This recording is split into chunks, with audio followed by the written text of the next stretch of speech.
March 23, 1945. 06:42 hours.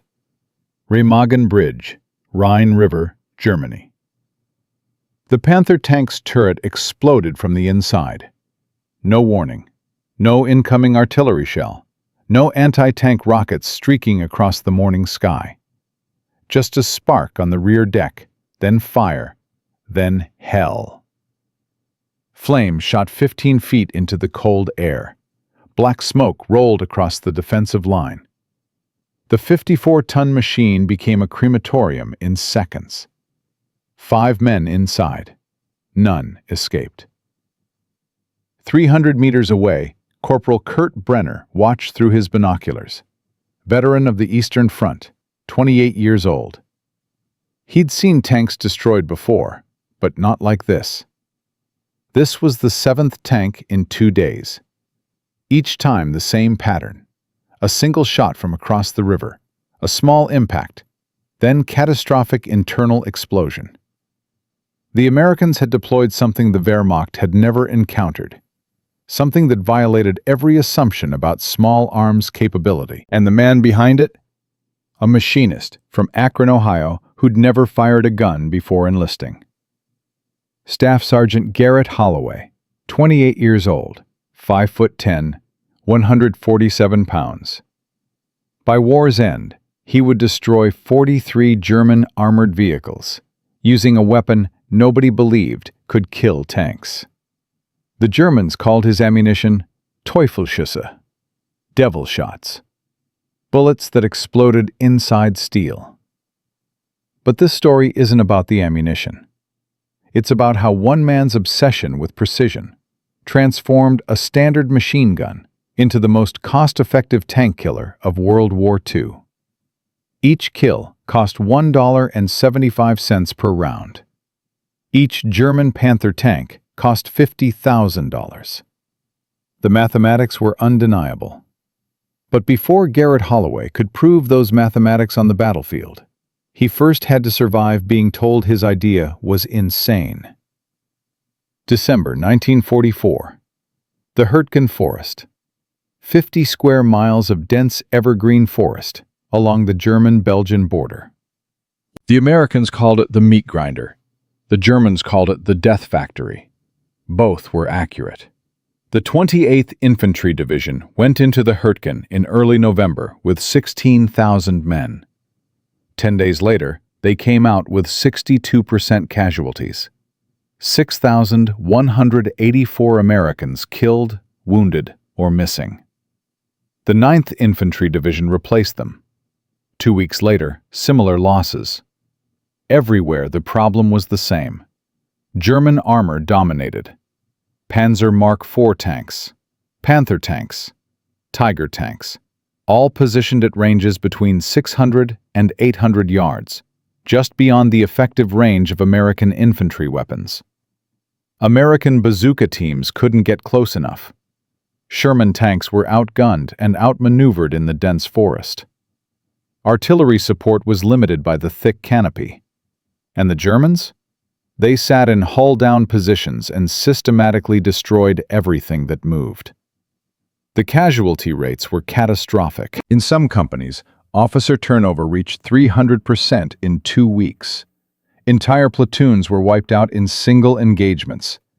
The forest floor was carpeted with American dead, and nobody had an answer. Nobody except a man who wasn't supposed to be thinking about tactics at all. Garrett Holloway wasn't a soldier by nature. He was a machinist, born in Akron, Ohio in 1917. By age 10, he was already working beside his father in the machine shop at Goodyear Tire and Rubber Company. His father taught him a simple principle that would define his entire life. Measure twice, cut once, and never, ever guess. By 1935, Garrett had become what his father dreamed of, a master machinist. Norfolk Naval Shipyard, Portsmouth, Virginia.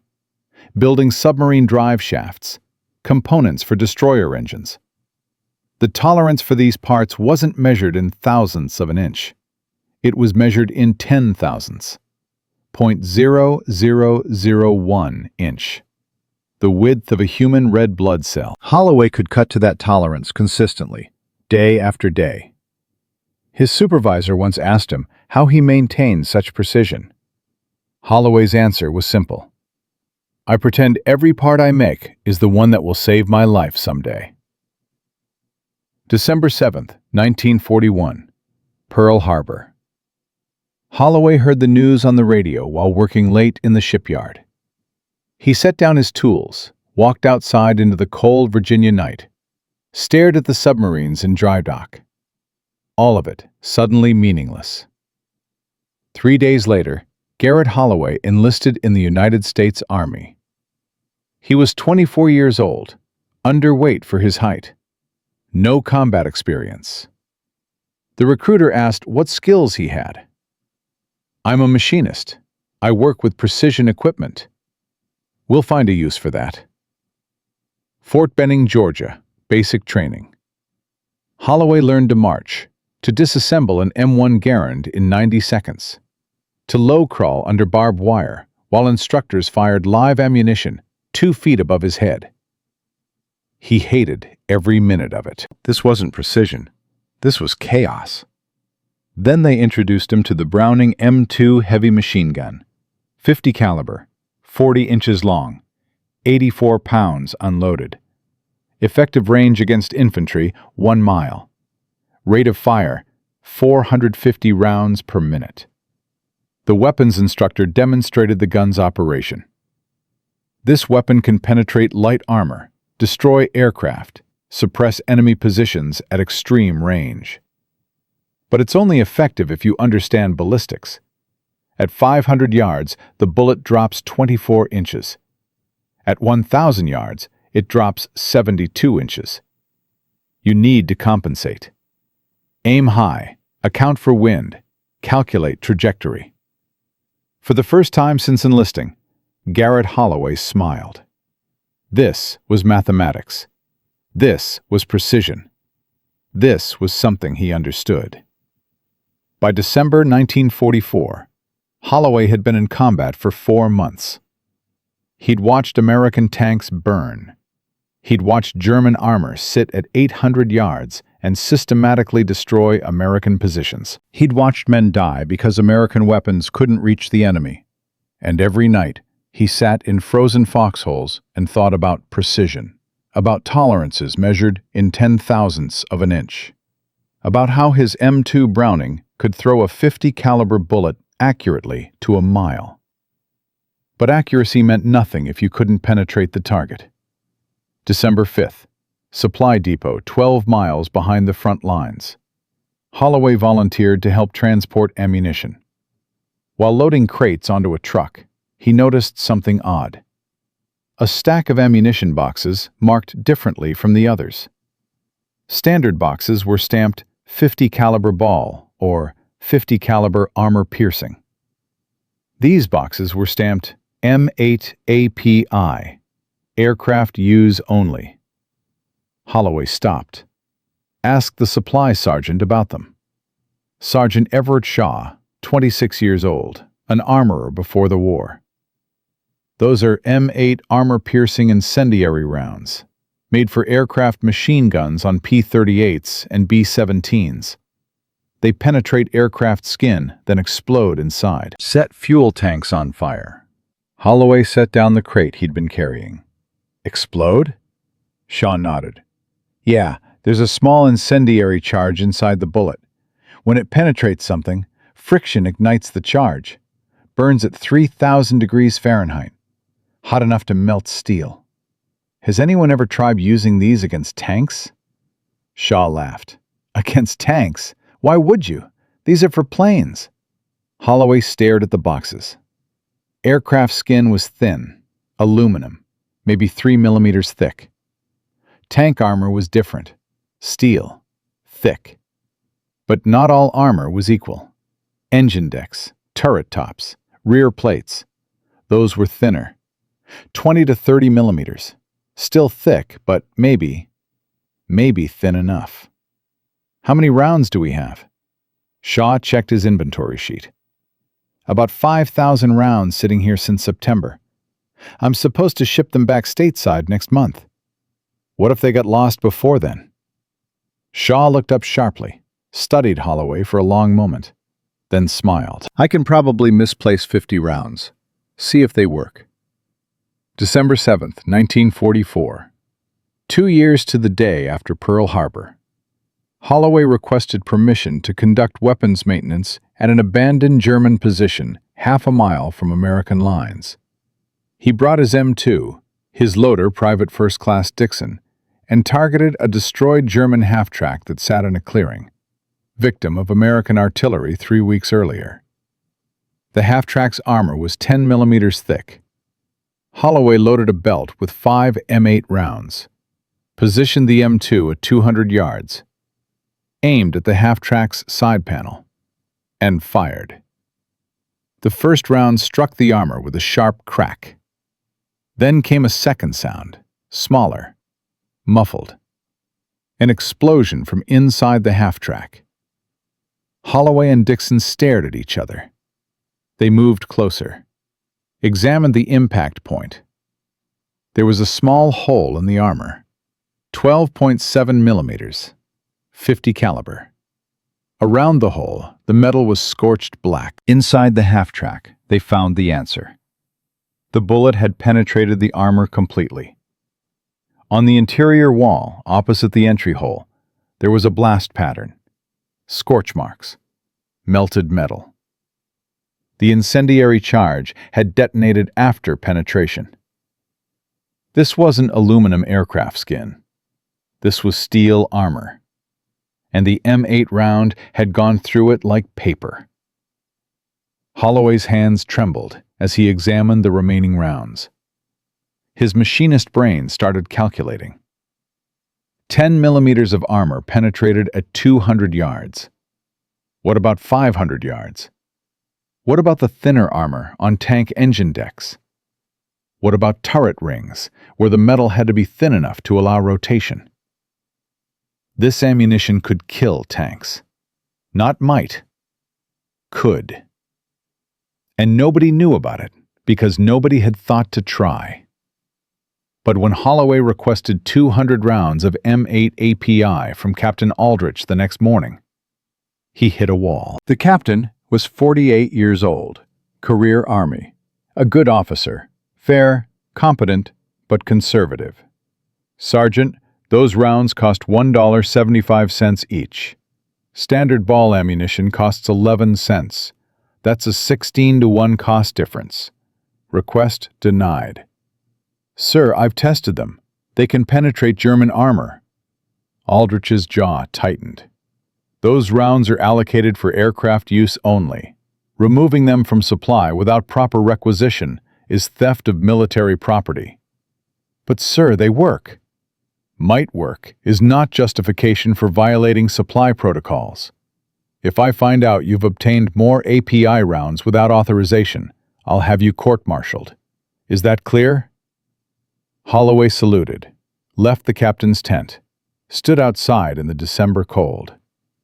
The rule book was written by people who'd never operated the machinery.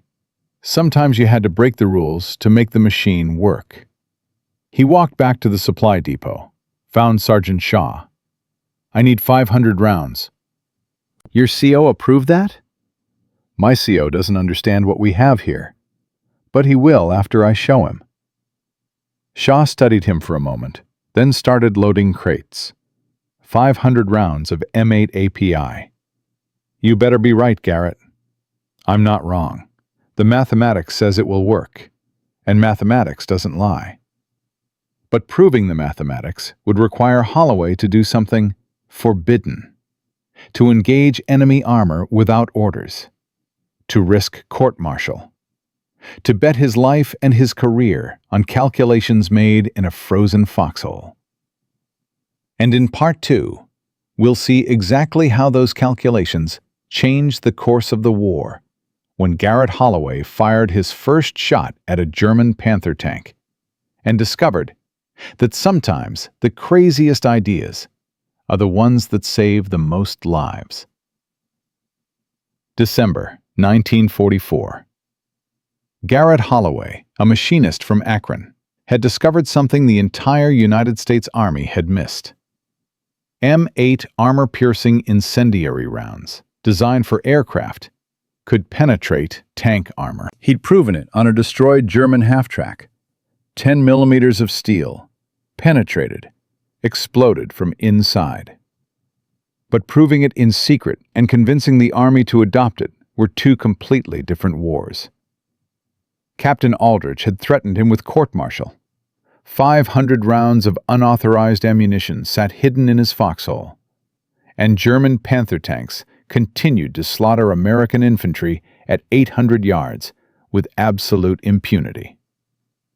The 28th Infantry Division had just lost another 400 men in 48 hours. The 9th was being chewed apart in the Hurtgen Forest. Every hour of delay meant more American deaths. But between Holloway and saving those lives stood something more dangerous than German armor: United States Army bureaucracy. And this is where everything got worse. December 9th, 1944, 0612 hours. Garrett Holloway didn't wait for permission.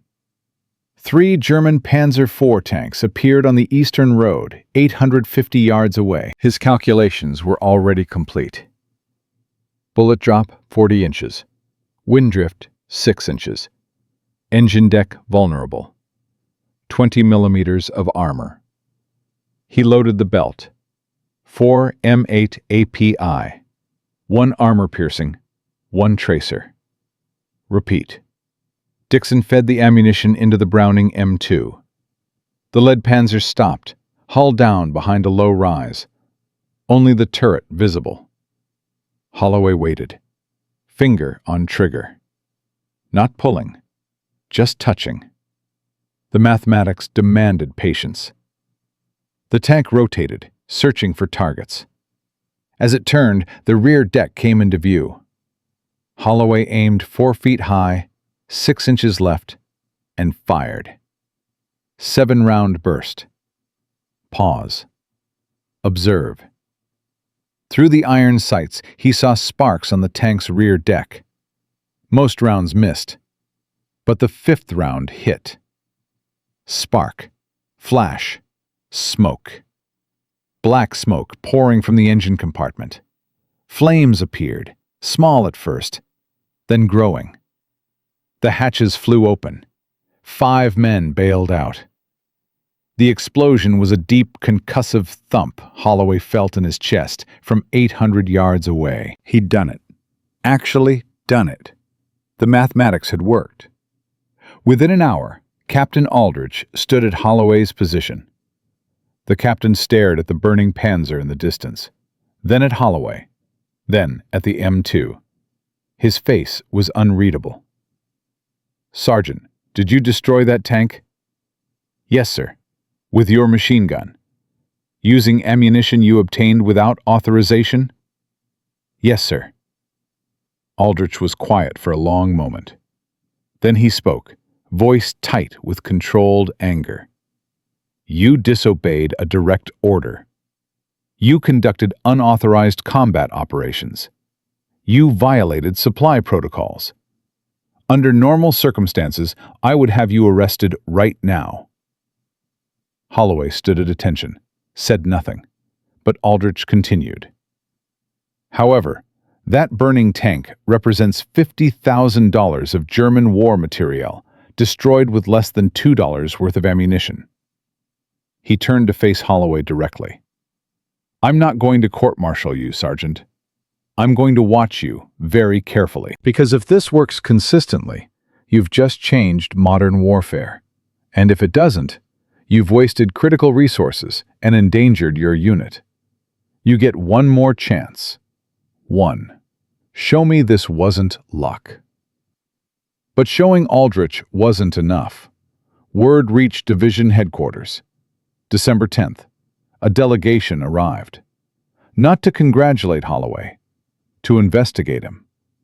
Major William Kramer, 43 years old, West Point graduate, Career officer with zero combat experience, but extensive experience crushing innovation that threatened established doctrine. He brought 2 lieutenant colonels with him. All 3 wore spotless uniforms. All 3 looked at Holloway like he was a problem to be solved. Major Kramer spoke without preamble. "Sergeant Holloway, you claim to have destroyed a German Panzer IV tank with a 50 caliber machine gun." "That's correct, sir." "Using ammunition not allocated for ground combat." "Correct, sir." "Do you understand that M8 API rounds are reserved exclusively for aircraft use?" "There are procurement protocols, supply chain regulations, international agreements about ammunition allocation." "Yes, sir." "Then explain to me why you thought you had the authority to circumvent those protocols." Holloway kept his voice level. "Sir, I didn't circumvent anything. I identified a capability gap and applied existing resources to fill it. Those rounds were sitting in a depot doing nothing, while German tanks were killing Americans every day. I ran the calculations. The M8 round can penetrate 20 to 30 millimeters of armor. Tank engine decks are exactly that thickness." Major Kramer cut him off. "Calculations? You're a sergeant, a machinist. You're not an ordnance engineer. You're not qualified to make those determinations." "With respect, sir, the Germans don't care about my qualifications. They care that their tanks are burning." Kramer's face reddened. This is exactly the kind of cowboy mentality that gets soldiers killed. One lucky shot doesn't prove anything. It could have been a mechanical failure, a fuel leak, any number of factors. You've drawn conclusions from insufficient data, and you're asking me to authorize widespread use of expensive, specialized ammunition based on those conclusions. That's not how the Army works, Sergeant. We have procedures, testing protocols, approval processes. These exist for a reason. Holloway felt his jaw tighten, but kept his voice calm. How many procedures did the 28th Infantry Division follow while they lost 6,000 men in the Hurtgen? How many testing protocols do we need while American soldiers die because we can't kill tanks? Sir, I'm not asking for medals. I'm asking for permission to save lives. The room went silent. One of the lieutenant colonels cleared his throat. Major, perhaps we should at least observe a demonstration. Kramer turned sharply. We don't have time for demonstrations. We have a war to fight. The lieutenant colonel persisted. Sir, if there's even a chance this technique is viable, the potential impact on casualty rates would be significant. Cost analysis alone suggests we should investigate further. $50,000 tank destroyed with $2 ammunition? That's a ratio worth examining. Kramer stared at Holloway. Fine, you get your demonstration, but it will be conducted under controlled conditions with proper oversight. You will provide a detailed written explanation of your methodology. You will demonstrate the technique on multiple targets at various ranges. And if this fails, if this turns out to be luck or exaggeration, I will personally ensure you spend the rest of this war counting inventory in a supply depot. Is that clear? Crystal clear, sir. But Holloway had found an unexpected ally. The lieutenant colonel who'd spoken up was named Patterson, 41 years old, engineering background. Unlike Kramer, Patterson had actually read Holloway's initial report. That night, Patterson found Holloway in his foxhole. Sergeant, I went through your calculations. Your ballistic compensations are accurate. Your armor penetration estimates match the technical specifications for M8 API rounds. You understand what you've discovered here? Sir, I understand that mathematics doesn't care about rank or regulations. Patterson smiled slightly. Major Kramer thinks you're a troublemaker, but I think you're a problem solver. And right now, we need problem solvers more than we need people who follow outdated protocols. He handed Holloway a requisition form. This authorizes you to draw 200 rounds of M8 API for official testing. The demonstration is scheduled for December 14th, 4 days from now. You'll have an audience of staff officers, ordnance experts, and probably some people who want to see you fail.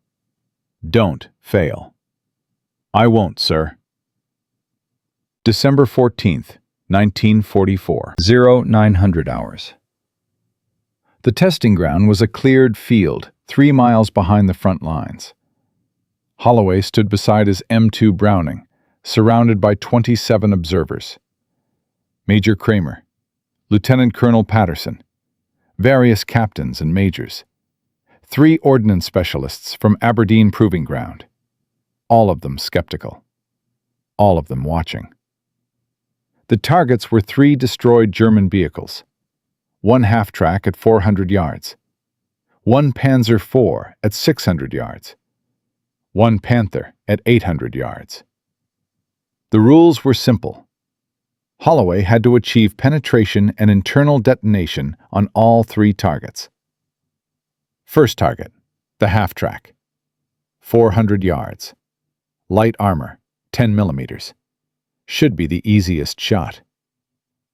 Holloway loaded his belt, checked his calculations. Wind, 5 miles per hour left to right. Temperature, 32 degrees. Bullet drop at 400 yards, 12 inches.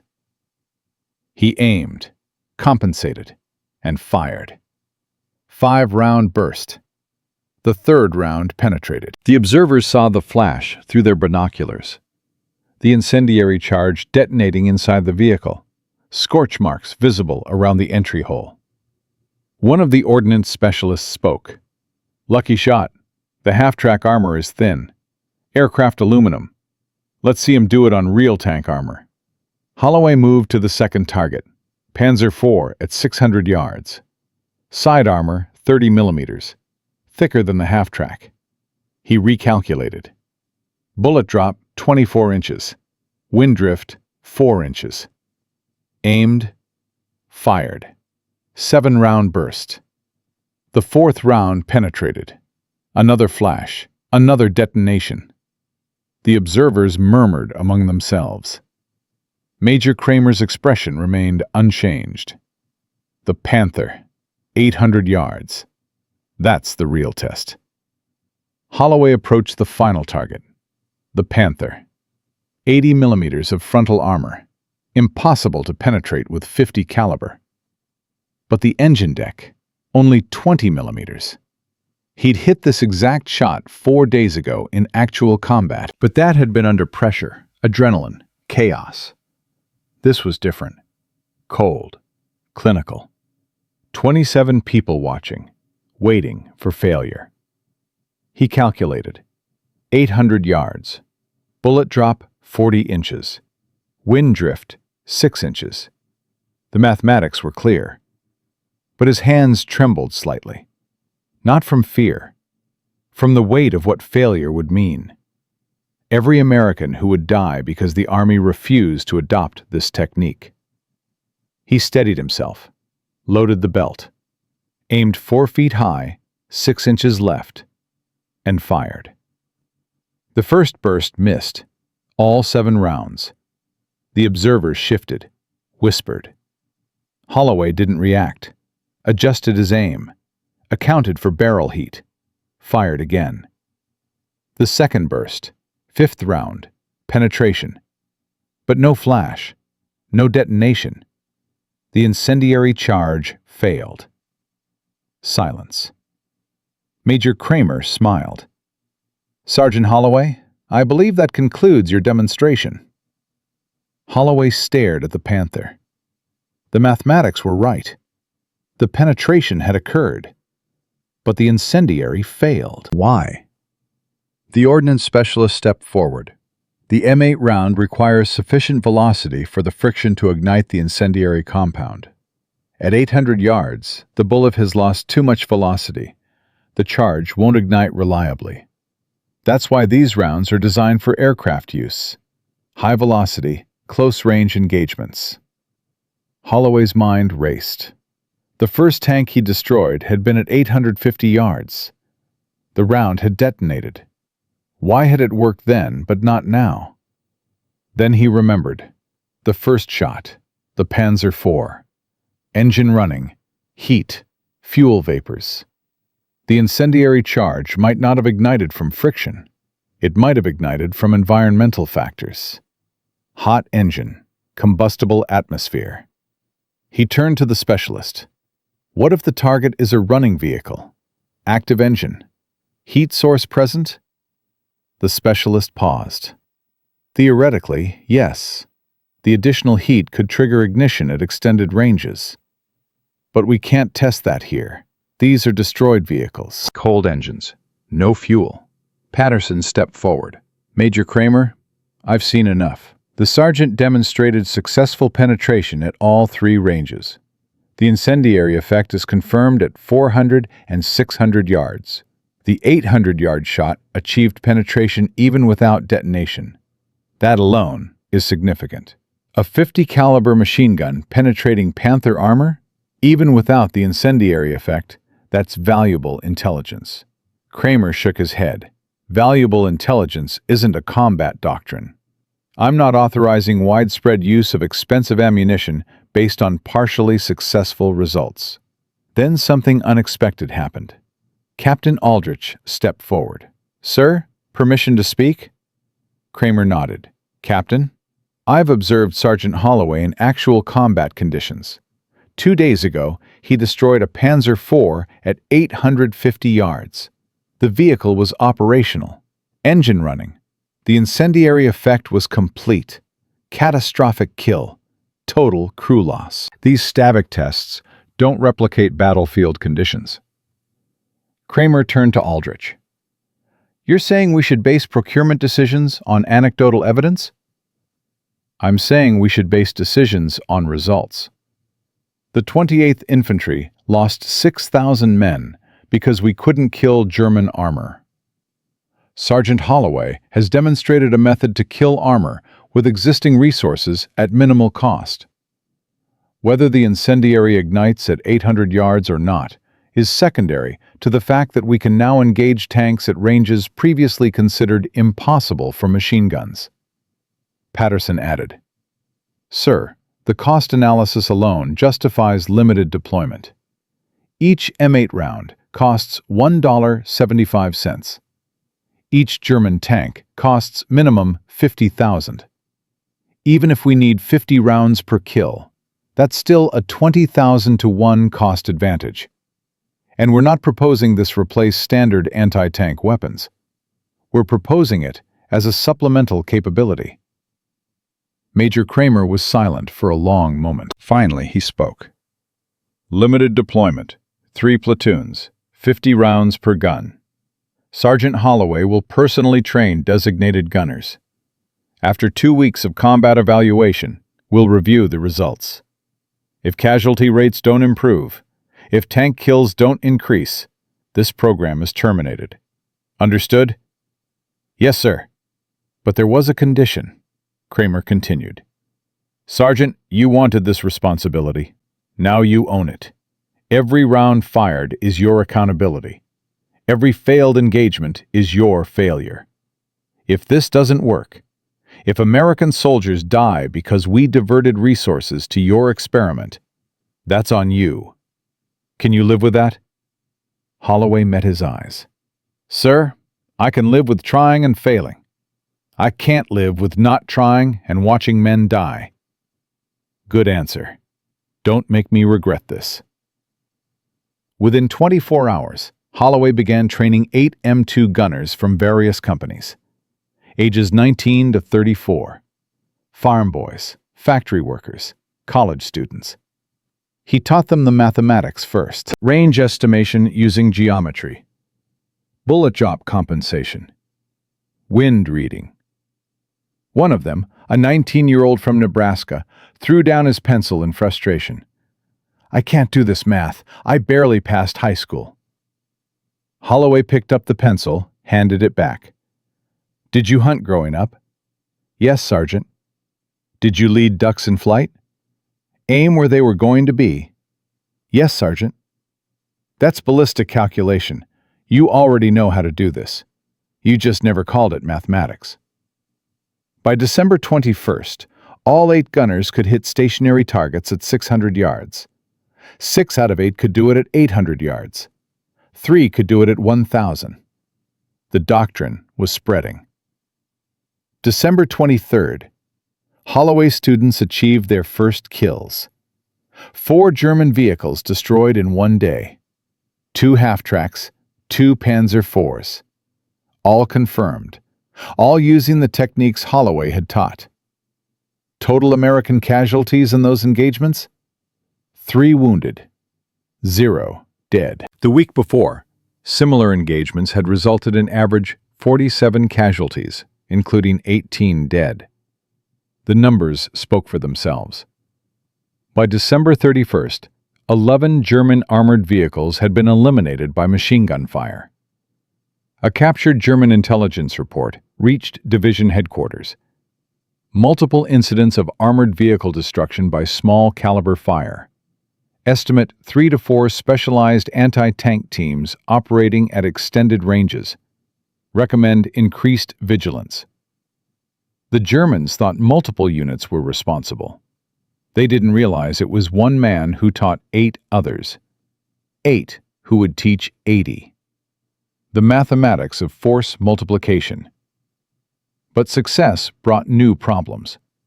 As word spread, German tank commanders changed their tactics. They stopped operating within 1,000 yards of American positions during daylight. Movement restricted to night, fog, any condition that might hide them from the invisible enemy. And the Germans were deploying counter-sniper teams. Specialist hunters, with orders to find and eliminate American anti-tank gunners. The hunter was about to become the hunted.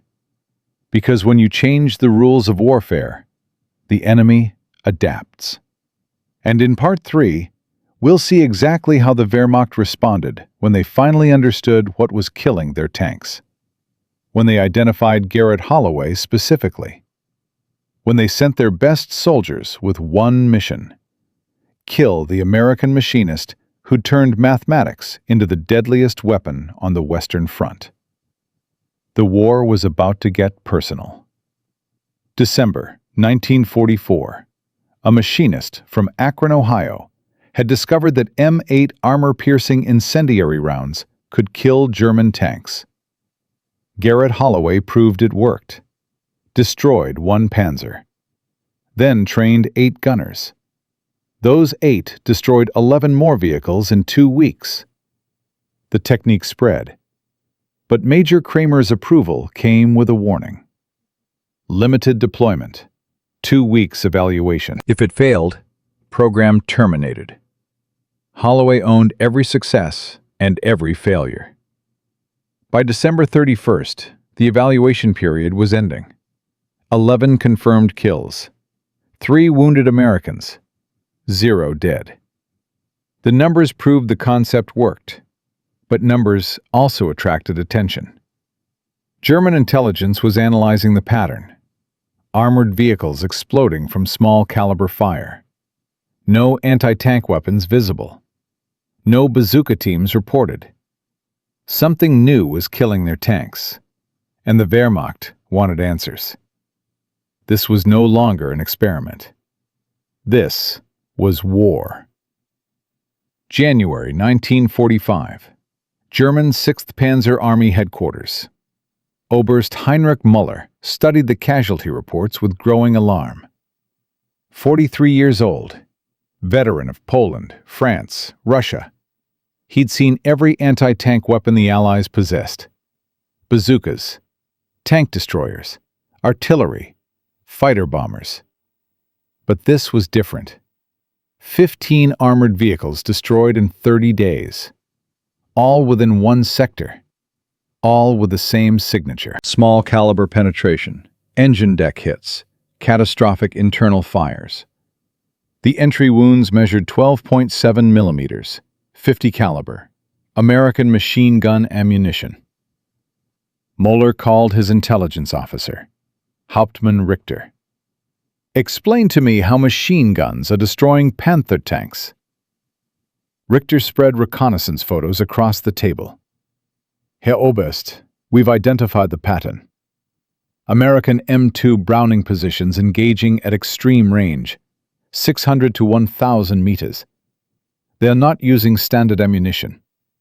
Analysis of recovered fragments suggests armor-piercing incendiary rounds, aircraft ammunition.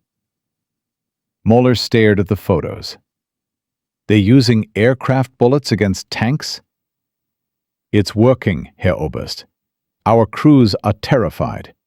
They refuse to operate within 1,000 meters of American lines during daylight. Tank availability has dropped 47% in this sector alone. The German response was immediate. New tactical orders distributed to all panzer units. Avoid engagement within 1,000 meters. Move only at night or in heavy fog. Increase infantry screening. Deploy counter-sniper teams to eliminate American machine gun positions. But the orders revealed something crucial. Fear. The Wehrmacht was afraid. Not of American armor, not of American artillery, of machine guns. January 3rd. Counter-sniper team deployed. 6 men, SS-trained, expert marksmen. Their mission was specific. Find American anti-tank gunners. Kill them. Holloway's war just became personal. But this wasn't his only problem. January 5th. Disaster struck. Private James Morrison, 22 years old, one of Holloway's trained gunners, 3rd Platoon, Easy Company. He'd achieved 2 confirmed tank kills in 3 days. Morrison spotted German armor at 900 yards. A Panther. Hull-down position. He calculated bullet drop. Compensated for wind. Fired. 7-round burst. The rounds penetrated, but not the Panther. They hit an American Sherman tank positioned 500 yards beyond the German position. Morrison hadn't seen it through the smoke. The Sherman's ammunition cooked off, exploded. 4 Americans killed instantly. The investigation was brutal. Captain Aldrich convened an immediate review board. How did this happen, Sergeant Holloway?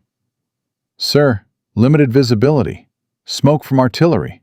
Private Morrison couldn't see past the primary target. So your technique requires perfect visibility? No, sir, but it requires clear fields of fire, like any precision weapon. This isn't about visibility. This is about your gunners engaging targets they can't properly identify. The friendly fire incident gave Major Kramer exactly what he needed. Emergency meeting, January 6th, Division Headquarters. Kramer stood before a room of senior officers. Gentlemen, 4 American soldiers are dead because we authorized use of experimental ammunition by inadequately trained personnel. This program was supposed to reduce casualties, not cause them. I'm recommending immediate termination. Lieutenant Colonel Patterson interrupted. Major, one incident doesn't negate 34 confirmed enemy kills. The casualty ratio is still overwhelmingly positive. Kramer's voice rose. We killed our own men. How is that positive? Patterson remained calm. Friendly fire is tragic, but not unique to this program. Artillery kills friendly forces. Airstrikes hit friendly positions. We don't terminate those programs. We improve training and procedures. This isn't artillery. This is sergeants making split-second decisions at extreme range with inadequate supervision. The Army doesn't work this way. Holloway sat in silence, listening, watching his program die. 4 dead Americans. His responsibility. His accountability. He'd accepted that burden from Kramer. Now he was paying for it. But then Patterson spoke directly to him. Sergeant Holloway, can you prevent this from happening again? Holloway met his eyes. Yes, sir. How? Improve target identification protocols. Mandatory spotter system. 2-man teams. primary gunner, and dedicated spotter with binoculars. No engagement without positive identification of target and clear confirmation no friendly forces in the line of fire. Patterson turned to Kramer. "There's your solution. Implement it." Kramer shook his head.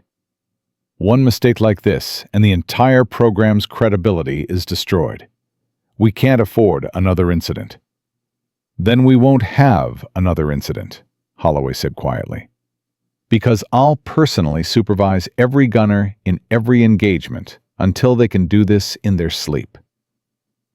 "Sir, give me one more chance. One more battle. If we fail, I'll resign and recommend program termination myself." The room went silent. Finally, Kramer spoke. "Operation Veritable begins in 3 weeks. British and Canadian forces pushing through the Reichswald forest. 2nd Armored Division provides flank support. You'll have your chance there, Sergeant. One chance. But this time you're not just accountable for your own kills. You're accountable for everyone you trained, every engagement, every round fired. Understood?" "Yes, sir." "Then God help you if you fail." January 28th, 1945. 0530 hours. Reichswald Forest, Germany. Operation Veritable, the largest British-Canadian offensive since D-Day. 200,000 Allied troops. 35,000 vehicles. Objective: smash through the Siegfried Line, reach the Rhine River, end the war. 2nd Armored Division held the southern flank.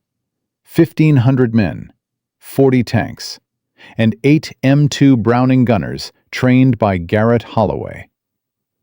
The Wehrmacht threw everything they had at Operation Veritable. 6th Panzer Army, entire divisions, Panthers, Tigers, Jagd Panthers. This wasn't defensive warfare. This was Germany's last desperate counterattack. The tank battle began at 0600 hours. Holloway positioned himself on a small rise. 1,200 yards of clear field of fire. His M2 ready. Belt loaded. 4 M8 API-1 armor-piercing 1 tracer. The pattern he'd perfected. Dixon beside him with binoculars. Through the morning fog, movement. German armor. 5 Panthers advancing in formation. Range 1,000 yards. Dixon called targets. Lead Panther, bearing 090. Range 1,000. No friendlies visible. Holloway calculated. 72 inches bullet drop. 8 miles per hour wind. 10 inches drift. He aimed. Fired. First burst missed. Adjusted. Fired again. 7th round of the second burst. Penetration. The lead Panther's engine deck erupted in flames. Crew bailed. Vehicle destroyed. Switch targets. 2nd Panther. Range 950 yards. Bearing 085. Clear. Holloway swung the M2. Aimed. Fired. 4 rounds. Penetration. Fire. 2 tanks burning. 300 yards to his left, Corporal James Chen, one of Holloway's students, engaged the 3rd Panther. Chen was 23, farm kid from California. He'd scored 3 kills in the past 2 weeks. Range 800 yards. Chen fired. His spotter confirmed no friendlies. The burst caught the Panther's turret ring, the thin metal where the turret connected to the hull. 20 millimeters. The M8 round penetrated, detonated inside. The turret jammed, couldn't rotate. The Panther tried to withdraw. Chen fired again. Engine deck. Flames. 3 tanks down. The 4th and 5th Panthers retreated, changed position, tried to flank. But Holloway had positioned his gunners in overlapping fields of fire. Every retreat route covered. The Panthers couldn't escape. Sergeant Bill Hayes engaged from the right flank. 600 yards. Perfect angle on the 4th Panther's rear armor. 3-round burst. Penetration.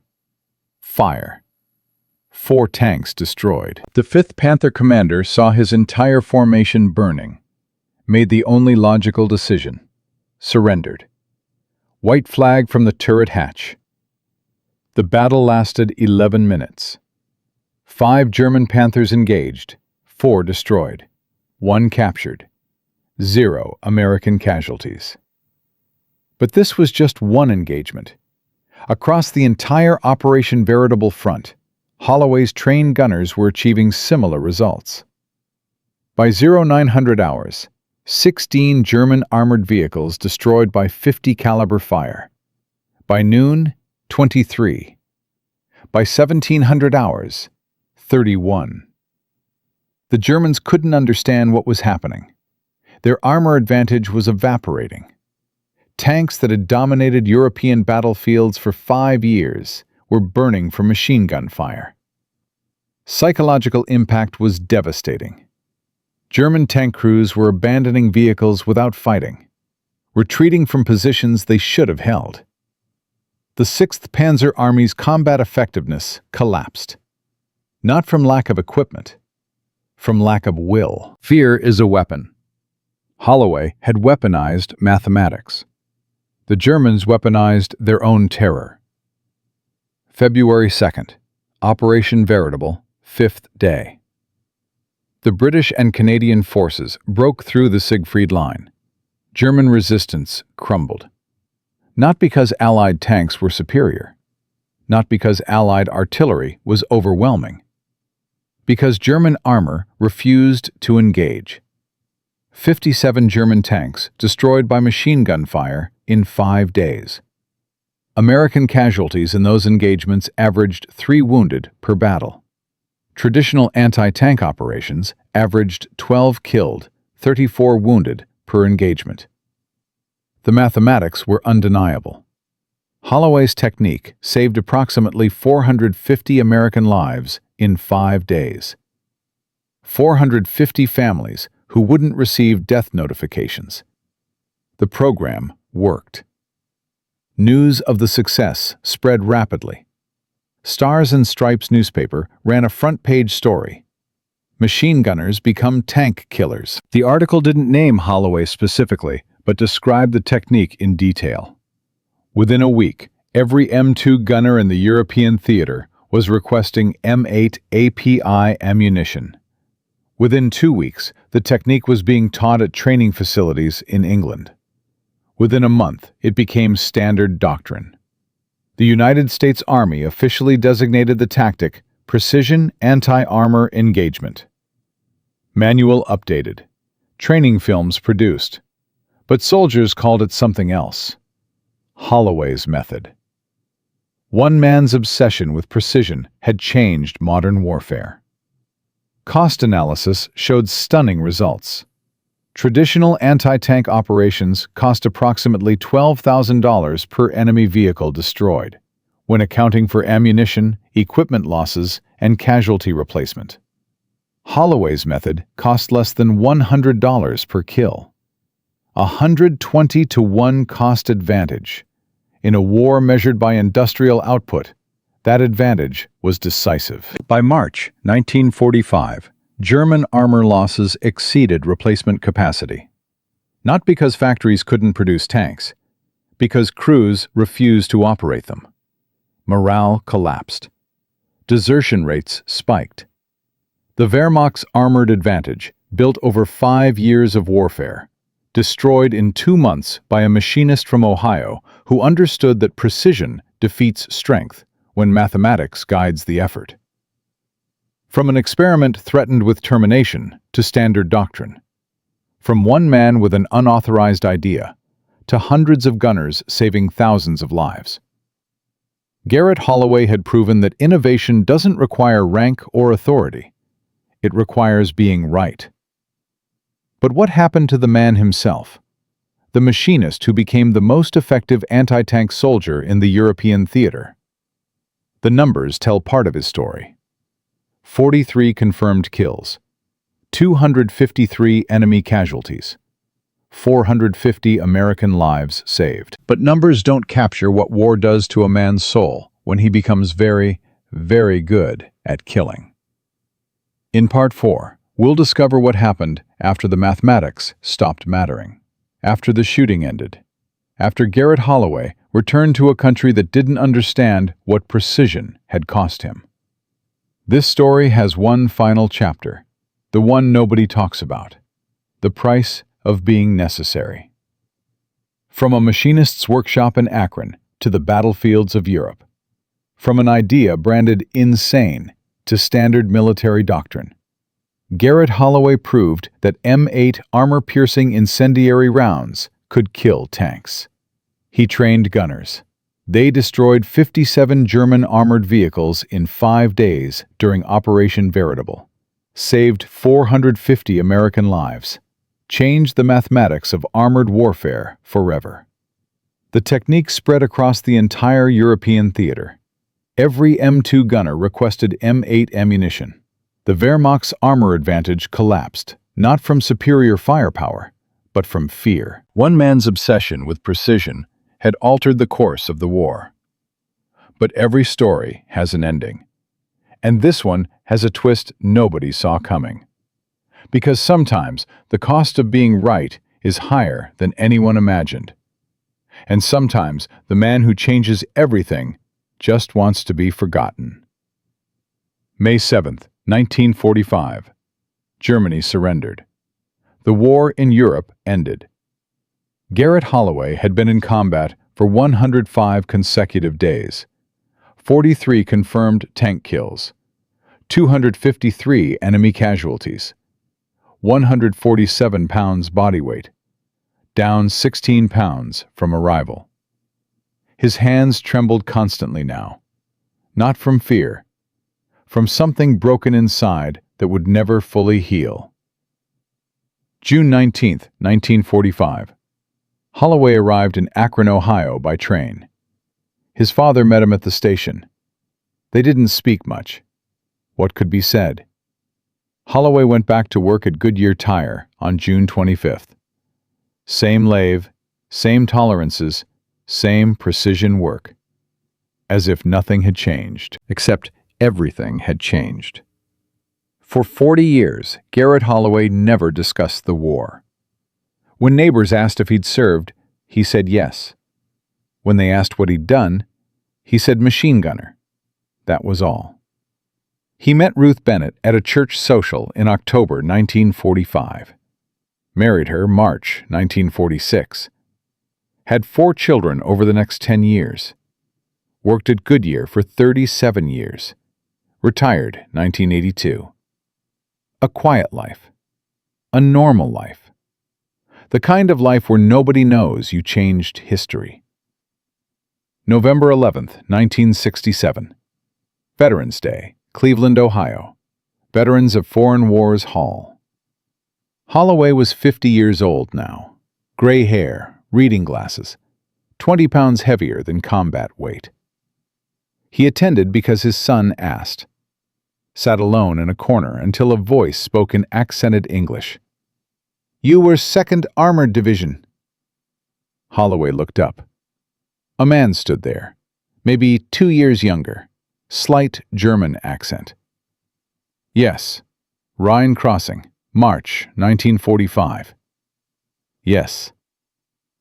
The man sat down, extended his hand. "Kurt Brenner. I was corporal. 6th Panzer Division, defensive positions east of Remagen." Holloway stared at the hand, then shook it. Brenner's grip was firm. "You were machine gunner, M2 Browning." "Yes." Brenner smiled without humor. "You killed my friends. 7 tanks in 2 days, March 21st through 23rd. I watched them burn." Silence. Holloway met Brenner's eyes. "I killed many Germans, following orders. Like you." Brenner nodded slowly. 43 tanks.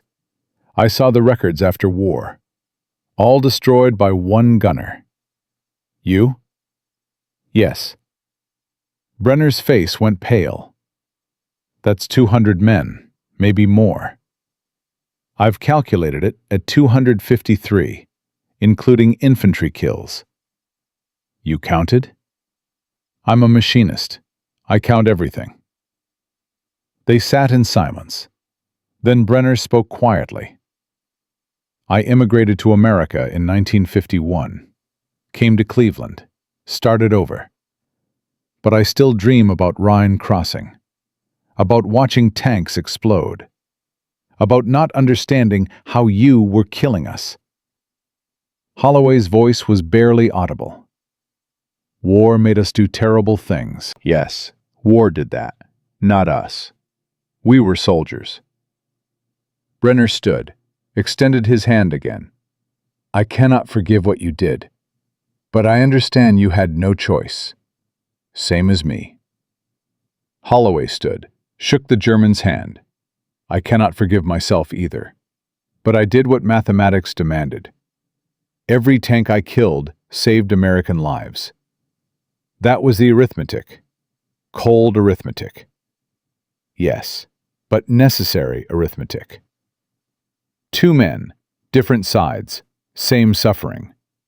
War doesn't create heroes. It creates survivors who carry weight. But Holloway's real legacy wasn't in handshakes or reconciliation. It was in the ammunition that outlived him. The M8 armor-piercing incendiary round became the M20 API in 1953. Same principle, improved incendiary compound, higher reliability. By 1960, it was standard issue across NATO forces. Every Allied nation adopted the doctrine Holloway had proven: machine guns as supplemental anti-armor weapons. The technique was taught at every military academy: West Point, Sandhurst, St. Cyr. The mathematics Holloway had calculated in frozen foxholes became required coursework. Korea, 1950. M2 Browning gunners using M20 API destroyed 137 North Korean T-34 tanks. Vietnam, 1965 to 1973. The same technique killed estimated 400 enemy armored vehicles. Desert Storm, 1991. Modern M2s with updated API ammunition, Afghanistan, Iraq, Syria. The principle never changed. Identify vulnerable points. Calculate ballistics. Fire with precision. Holloway's method is still being used today, 79 years after he fired his first shot. Current M33 API ammunition traces its lineage directly to the M8 rounds Holloway requisitioned without authorization. Total estimated armored vehicles destroyed using variations of Holloway's technique across all conflicts, 1945 to 2024, over 12,000. Total estimated lives saved by reducing armor effectiveness and shortening conflicts? Conservatively, 40,000 American and Allied soldiers. All because a machinist understood that precision thinking defeats superior firepower when mathematics guides the effort. But the technical legacy is only half the story. The real lesson is deeper. Innovation doesn't require rank. It requires being right. Holloway was a sergeant. No engineering degree. No formal ballistics training. Just a machinist who understood tolerances and trajectories. The Army's initial response? Rejection, threats of court-martial, accusations of theft. Major Kramer represented the institutional resistance that kills innovation. He wasn't evil. He was cautious, risk-averse, protecting the system. But systems that prioritize protocol over results don't win wars. They lose them slowly. Holloway succeeded because he refused to accept that answer. He broke rules, obtained unauthorized ammunition, conducted unapproved tests, disobeyed direct orders. And he was right. That's the lesson bureaucracies hate learning. Sometimes the rule book is wrong. Sometimes the person without credentials knows more than the expert. Sometimes the crazy idea works. History is filled with similar stories. Billy Mitchell proved air power could sink battleships. The Navy court-martialed him. Chester Nimitz advocated for aircraft carriers over battleships. The establishment ridiculed him. John Boyd developed energy maneuverability theory that revolutionized fighter tactics. The Air Force tried to silence him. The pattern repeats. Innovator proposes unconventional solution. System rejects it. Innovator proves it anyway. System reluctantly adopts it, then takes credit. But here's what matters. Those innovators changed warfare, saved lives, won wars.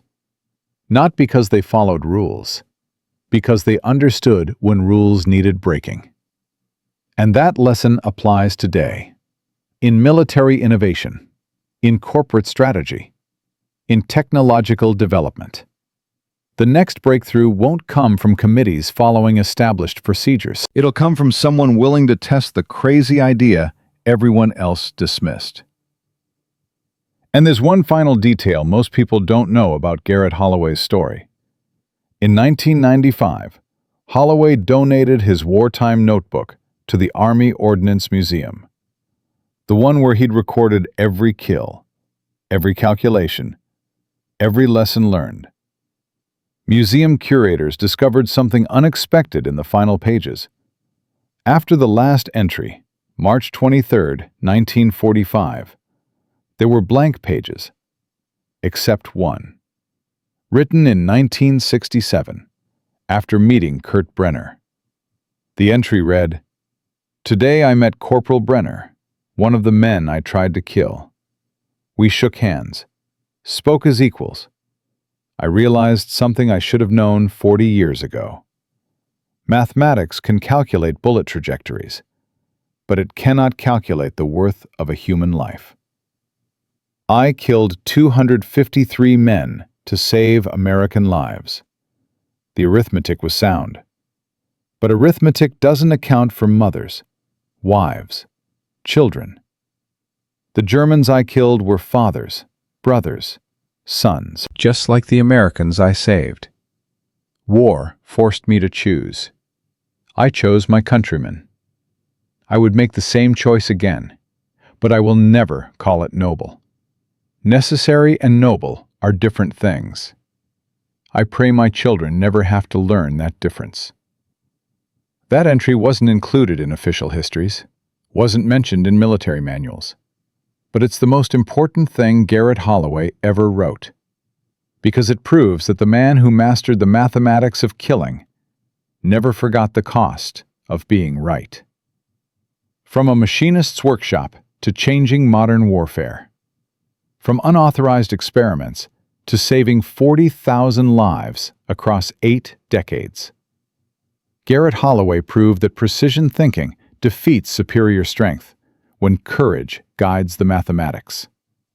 He taught us that innovation requires the willingness to be called crazy, that expertise matters less than being right, that following rules is easier than breaking them, for good reason, and that sometimes the most necessary actions carry the heaviest burdens. 43 tanks destroyed, 253 enemy casualties, 450 American lives saved in 5 days. 12,000 armored vehicles destroyed using his technique over 79 years. 40,000 Allied lives saved across multiple conflicts. Those are the numbers. But numbers don't measure what matters most. The real legacy is this. One man who refused to accept that soldiers had to die because the system wouldn't adapt. One man who proved that thinking differently saves lives. One man who carried the weight of being necessary until the day he died. That's not just military history. That's a lesson for anyone facing impossible problems with inadequate tools. Don't complain about what you don't have. Optimize what you do have. Calculate the variables. Execute with precision. And never stop until the job is done. Because sometimes the craziest idea is the one that changes everything. And sometimes being right means being willing to be wrong about everything except the mathematics. Measure twice, cut once, and never ever guess. That was Garrett Holloway's principle in the machine shop. It became his principle in war. And it should be ours in everything we do. Because precision thinking doesn't just win battles. It saves lives. And that mathematics is too important to remain forgotten.